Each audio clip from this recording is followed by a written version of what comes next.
Hello and welcome back to Drue Crime. I'm your host Drue V, and for this episode I will be covering the very puzzling and unsolved missing persons case of Amanda Dean. Amanda disappeared over 5.5 years ago on July 11, 2017 in Huron County, Ohio, and she has not been heard from since.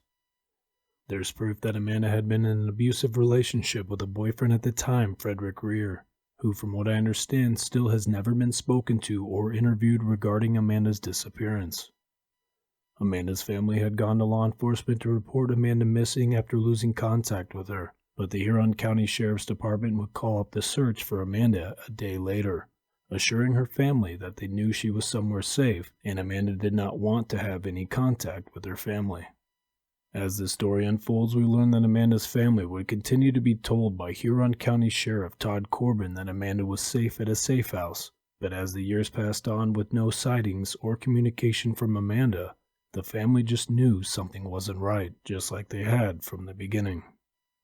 So then in December of 2022, Amanda's mother, Caroline Toker, contacted the Sheriff's Department and demanded they show her proof of life for Amanda. But in the end, Sheriff Corbin said in a press release that he could not locate Amanda to show that she was in fact alive and safe. So now Amanda's case and investigation has been reopened by the Ohio BCI, and her family is also receiving some assistance from Cleveland's Missing Persons Group in trying to help find Amanda as well. In this episode, I want to talk about who Amanda Dean is and how her life had been playing out until her mysterious disappearance. Then I would like to get into how this case was botched from the beginning by the Huron County Sheriff Department and where this case is going in the present time. Then I will express my opinions and thoughts on this case before closing out the episode. Amanda's case has currently just started receiving the attention it deserves, but one of the main issues is that it's been over 5.5 years since Amanda's family has heard from her. So the BCI has now started their own investigation from the very beginning of the story, and hopefully in time they're able to answer some of these lingering questions that her family and friends have had for years. So please continue to join me on this episode as I try to help bring awareness to Amanda's case, and hopefully with this recent investigation being conducted, Amanda's family can get some better answers than they have before. And if still alive somewhere, just maybe even bring Amanda Dean home one day. This is Drue Crime, Episode 12, Amanda Dean. Nobody's above anybody else. We're all made in the image of God. This was their penultimate plan against me and against God. Didn't know I was the ideal pick for Antichrist, for the devil.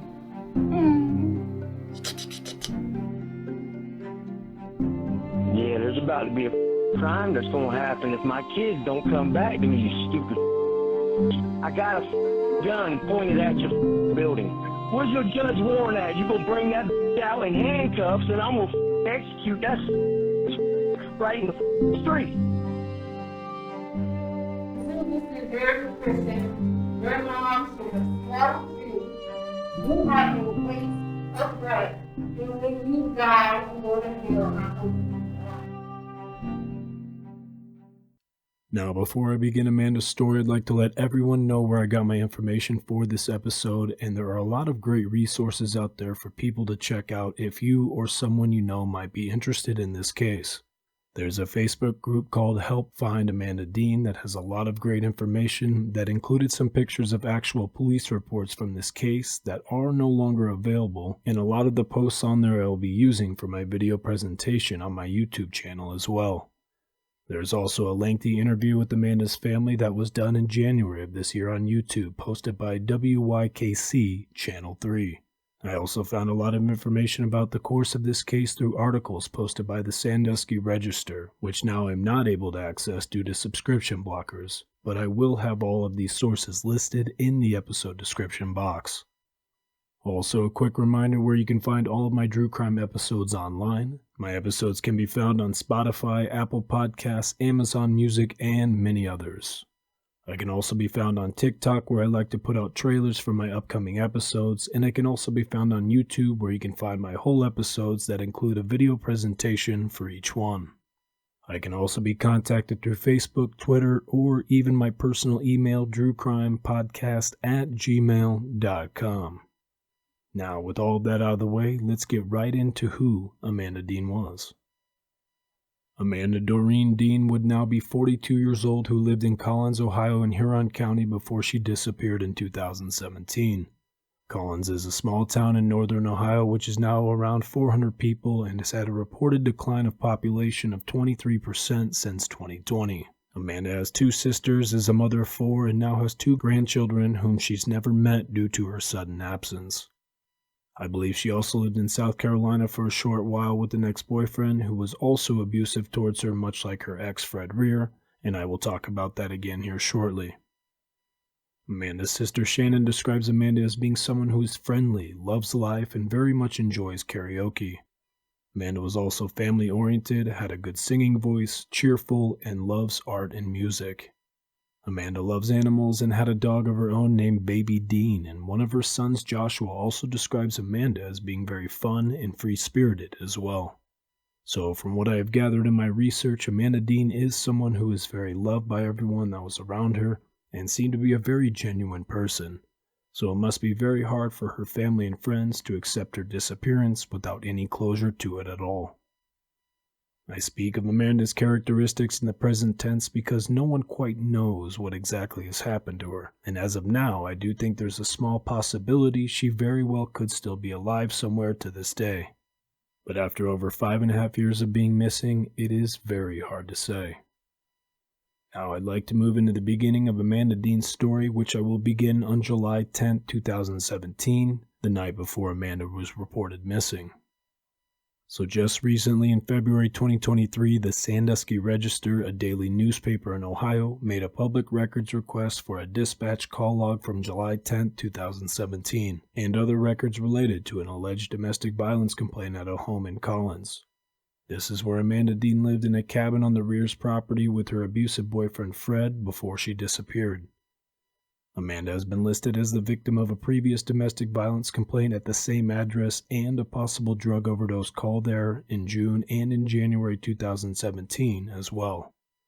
I wanted to start Amanda's story on the 10th because I do believe it helps explain the events that would occur on the following day, on the 11th.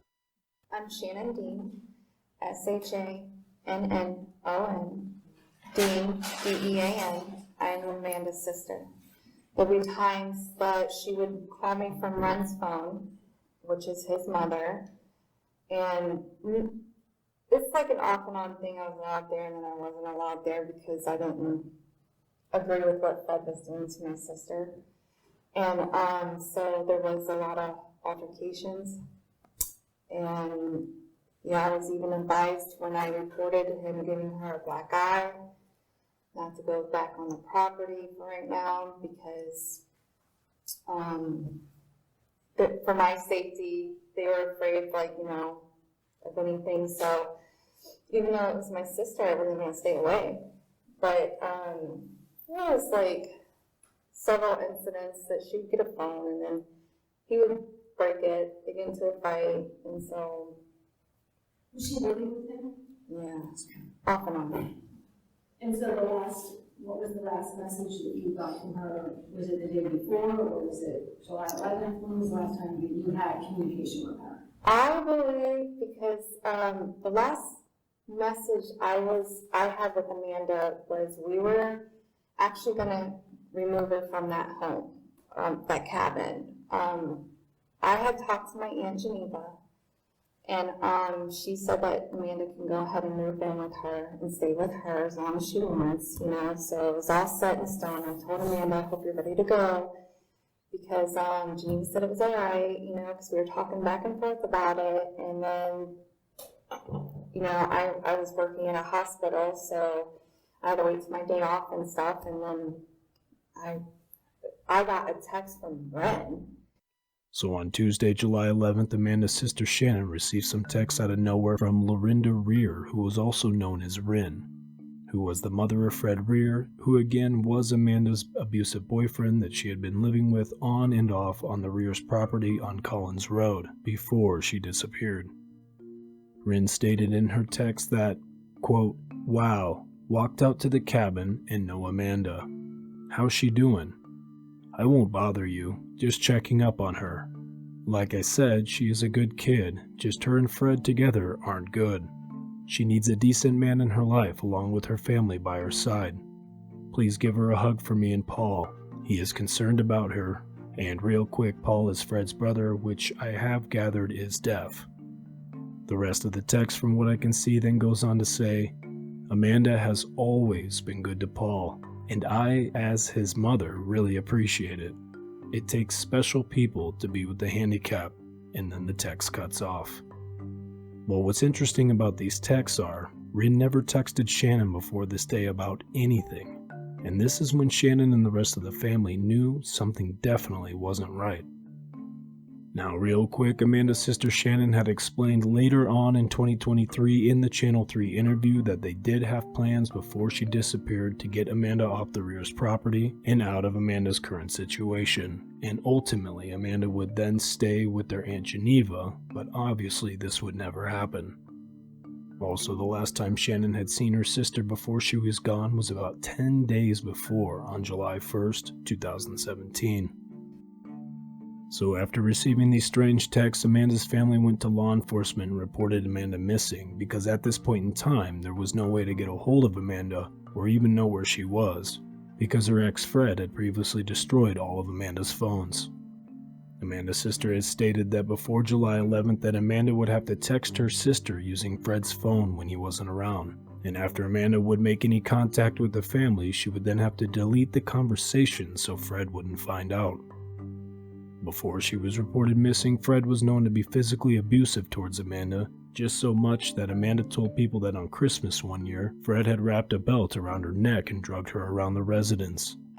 Fred also had given her a black eye in another instance, and Huron County Sheriff Todd Corbin knew about this, but in the end, charges were never filed, stating in an article on norwalkreflector.com, quote, "She didn't come to us, or else we would have taken steps to have that person prosecuted, whether they wanted to or not.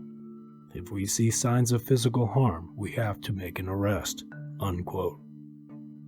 Now, according to a Huron County Sheriff Police report, Deputy Shannon Lyons visited the Rear's property the same day Amanda was reported missing and spoke with Rin. But Rin said she hadn't seen Amanda since Sunday that fell on the 9th, which was 2 days before, and she also stated that Amanda was no longer staying at their residence.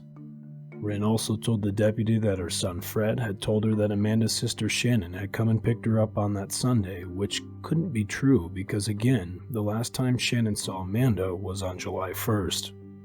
The report then goes on to say that Deputy Lyons was unable to speak with Fred that day because he was at work, and then Lyons left the property without any type of search, and then proceeded to Shannon's residence to follow up with her. Lyons wasn't able to speak with Shannon on the 11th, but he was able to obtain her original statement she had written to law enforcement, stating that Shannon had not had any communication with Amanda for 2 weeks, and that her boyfriend Fred was abusive and had previously threatened to kill her on a few different occasions. The end of the report then states that Lyons had dispatched ping Amanda's cell phone, and then he and another deputy searched the Collins area for about 2 hours. Only problem with the ping is there's never been any report that has actually occurred, and from what I understand, Amanda didn't have a phone, so unless Lyons wasn't aware of this, I'm not quite sure why this was even in the report to begin with. A user on Facebook made this post stating, "With more than 5 hours left on his shift, Lyons, according to his own report, he makes zero effort to locate and talk to Fred Rear. After leaving the Rear home with more than 5 hours remaining on his shift, he made zero effort to contact and talk with Amanda's closest family members. Lyons never made contact with Amanda's sister, mother, or grown son. Had Lyons spoke with them, they would have shown text and photo evidence of Amanda's bruises, black eyes, and threats from Fred, and evidence of abusive behavior and drug use. He also would have learned that Amanda had no car and Amanda had no cell phone. This would have accelerated the case to an at-risk missing person. The Huron County Sheriff Office was notified by 3 separate witnesses that they heard Fred Rear say he was going to kill Amanda. Lyons, according to his own report, never talked to any of those witnesses. According to his own report, yet again, Lyons did nothing more for Amanda for the remainder of the shift. Also, I just wanted to point out here that Deputy Lyons is cousins with Sheriff Todd Corbin, and Corbin even rewarded Lyons as Deputy of the Year in 2017, the first year Lyons was on the job. But in the years prior, Lyons has even gotten into some trouble of his own that includes domestic violence, theft, obstruction, and disorderly conduct. There's been a lot of controversy I've noticed in my research about this department's nepotism and failure to conduct proper background checks on new officers. And the main reason I bring this all up is because we're dealing with a case that involves domestic violence. So I, like many others, don't find it to be very appropriate that Deputy Lyons was heading this so-called investigation that day Amanda was reported missing. Now moving on. So the family had reported Amanda missing, and on the next day, on the 12th, her family had then organized a search party of around 8 people for Amanda. And they really wanted to search the Rear's property, but they were not allowed on the property, and there were even signs out front that said anyone who trespassed would be shot. So the beginning of the search wouldn't last long, and about an hour after everyone had gathered, they received a phone call from Sheriff Corbin, and he would call up the search not even 24 hours later, claiming that he had spoken to someone at a victim advocacy agency and that Amanda was safe and didn't want any contact with her family. This is also where Corbin told them the case was closed and there was nothing he could do about it. According to another police report that was made by a Deputy Abigail Stenmetz, on July 12th, an anonymous caller called in a tip claiming they had information regarding Amanda's boyfriend, Fred Rear. The caller stated that Fred had stayed at her father's residence the night before on the 11th, which was not a normal thing, and the residence was located in the city of Norwalk on Milliman Road. The report then goes on to say that the caller was told by Fred that he was going to kill Amanda and stuff her in some blue barrels. And this concerned the caller because there were blue barrels on her father's property. The caller then went on to say that law enforcement should be aware that there are multiple weapons inside the residence, and they were known to abuse drugs there as well. The caller also stated that there is a male that resides in the home that is mentally handicapped and can be violent. I'm not quite sure, but I think the caller may have been referring to this person as Paul, Fred's brother that I just spoke about earlier. The report then concludes that Deputy Lyons has been made aware of this new information. Now, at this point in the story, there are a few different things that are very concerning pertaining to Amanda's disappearance, and still to this day, none of the Rears have ever been spoken to or interviewed regarding her disappearance. Also, a call log from the Norwalk Police Department shows that the Huron County Sheriff's Office, on the same day Amanda was reported missing, asked the city police to quote-unquote stand down after cell phone tracking located Fred in the city. So the question here is, why? Interviewing an abuser as well as family members and those who last saw a missing person is a priority according to the sheriff's own guidelines, but that was obviously never done according to the available records. I also found a Facebook post on the Help Find Amanda Dean group, and this user stated that he believes Fred has something to do with it, and Fred Rear has been a known informant for many years with Huron County Sheriff's Office. So if this post is something that holds true, I think it's fair to say that we have a very good reason as to why Fred was never spoken to or looked at in this case. Fast forwarding to January 18, 2018, a police report was made by a Sabrina Richland stating that a DA from Charleston, South Carolina, Eric Melendez, was contacting the sheriff's office asking for information on Amanda Dean. Amanda was involved in yet another abusive relationship with another previous boyfriend around 2014 that included sexual assault charges as well, and she was to go testify against this man, but this would obviously never happen. The report then goes on to say that Melendez tried emailing Sheriff Corbin the day before his call, but he never received a response back.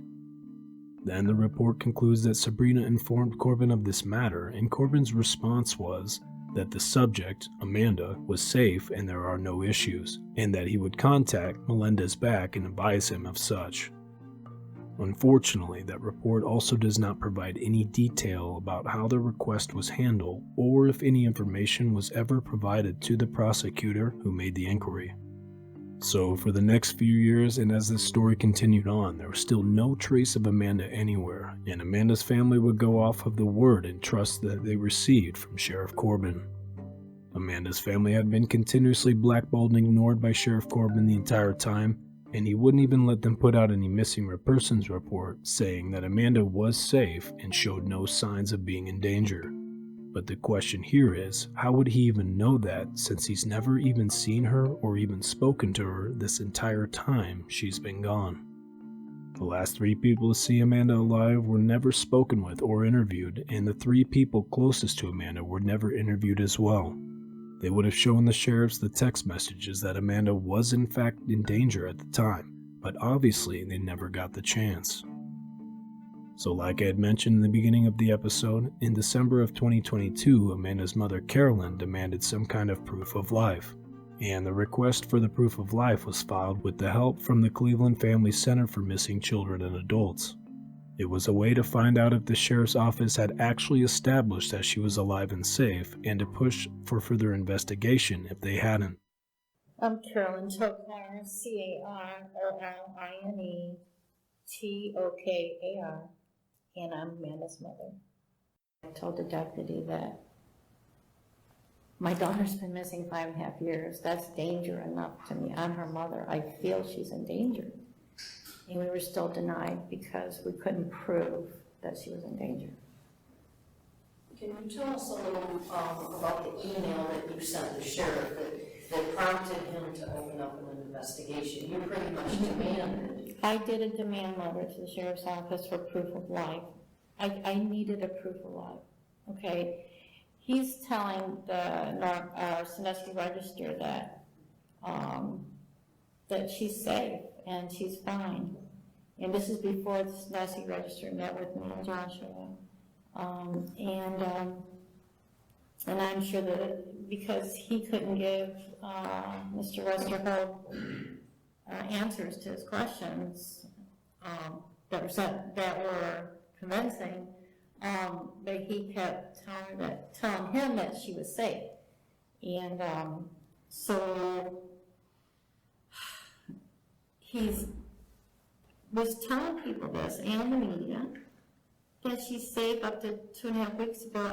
So I sent a demand letter, and the demand letter says, look, you have 7 business days to give proof to our family, Amanda's family, that she's safe, alive, and she's okay. Or if you can't prove this within 7 business days, then I would like to open an investigation for her missing. And I guess he didn't come back to me and tell me personally, but he did say he couldn't give us that proof in a press release. So now, thanks to the new awareness brought to Amanda's disappearance, the BCI of Ohio has taken on this case, starting a new investigation. But in the past month or so, there hasn't been any new information that has come to light. Now, this is where I will stop Amanda's story and just share a few of my thoughts and opinions on this case.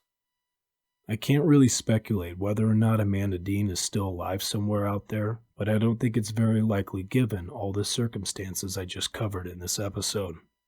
I speculate at this point that Amanda planned on leaving her horrible situation with Fred, but with doing so came horrible consequences.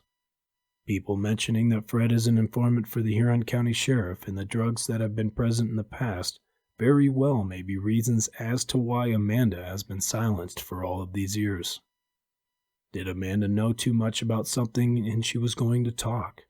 Did Fred not want Amanda to start talking about her abusive relationship to other people, which would have had landed Fred in some big trouble?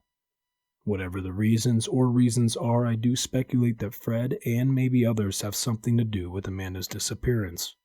Some people may think that Amanda did seek shelter at some type of safe house to get away from her situation, but Amanda had no transportation and no cell phone. So how was she able to get a hold of a safe house to help her? Where did she get this information about this group?